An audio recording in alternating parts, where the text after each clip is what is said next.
টিকিটটা তো আমার কাটা হয়ে গেল। এখানে দু ধরনের টিকিট পাওয়া যায়, একটা নেচার সাফারি, একটা জু সাফারি। আর এখানে স্লট দিয়ে দেয় কোন টাইমে আসতে হবে তোমাদের সুবিধা অনুযায়ী। আর আমরা হোটেলে এসে এখান থেকে ব্রেকফাস্টটা করেই বেরিয়ে পড়লাম গ্লাস ব্রিজের উদ্দেশ্যে।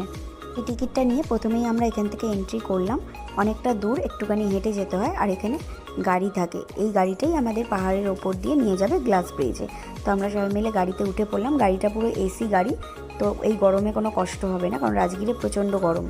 আর এই গাড়িটা এই গেটের সামনে আমাদের নামিয়ে দিল। এখান থেকে আমরা এখন, আর এর ভিতরে পার্কটা ভীষণ সুন্দরভাবে সাজানো। আর এই গ্লাস ব্রিজে সবাইকে অ্যালাউ করে না একসাথে, তাই দেখো এখানে আমরা এখন গ্লাস ব্রিজে যাচ্ছি। এখানে অল্প লাইন পড়েছে, আমরা একটু ওয়েট করছিলাম, তাই ঘুরে দেখছিলাম চারপাশটা। আর এখানে সব ফ্যামিলি একসঙ্গে অ্যালাউ করে না। আর এখানে জুতো পরে উঠতে দেয় না, জুতোর বদলে এটা পরে আমাদের ওখানে যেতে হবে। আর যাদের হার্ট দুর্বল তারা একদমই এসো না।